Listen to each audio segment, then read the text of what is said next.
kapatid ko na nagdadrag siya.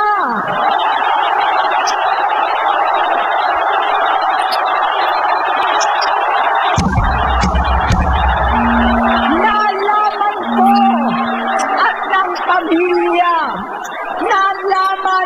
pamilya, seryoso ito.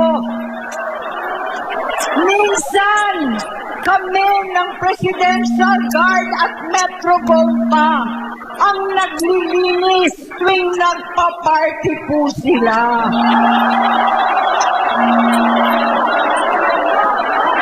Nabuhay kaming magkakapatid sa ibang bansa.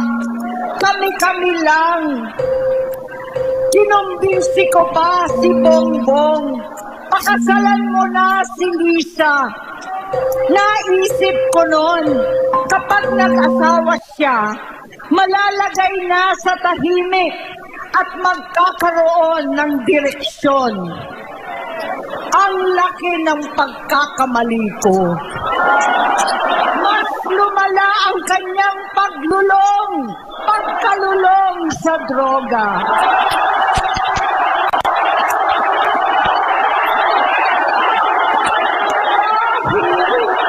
Parehas pala siyang mag-asawa.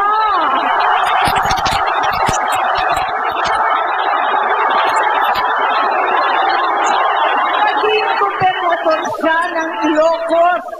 Alam ng mga tao doon na halos hindi siya pumapasok.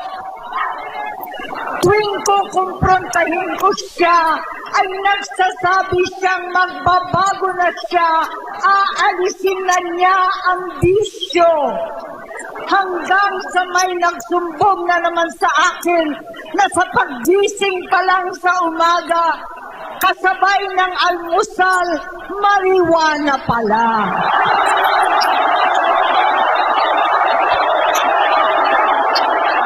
Paghapon sila, lahat sila nagiinuman at gumagamit ng cocaine. Kasama ng asawa at barkada. Tulad ng ama ko, pinastigo ko ang mga barkada niya. Ang nasirang si Bong Dasa, si Edby Cruz, Inigo, Tony Boy, Sap Anton, alam po ninyo yan.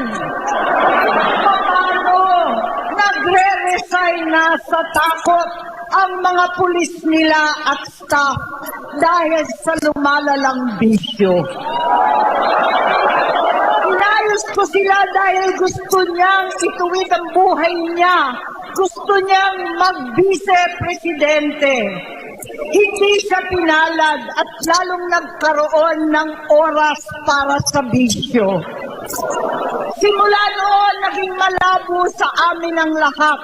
Kaysa mag-away, bigla na lamang lumayo ang loob namin sa isa't isa. Noong 2016, kasabay ng kampanya ni dating Pangulong Duterte laban sa droga, lumabas ang pangalan ni Bongbong sa listahan. Nakasama siya sa listahan ng mga celebrities, mga artista, Maricel Soriano at iba pa. Masinsinan kong kinausap si Pangulong Rodi. Halos manikluhod ako. Sinabi kong ayon sa kapulisan, dapat usigin ang mga pusher at saka na lamang sagipin ang mga user. Naligtas si Bongbong.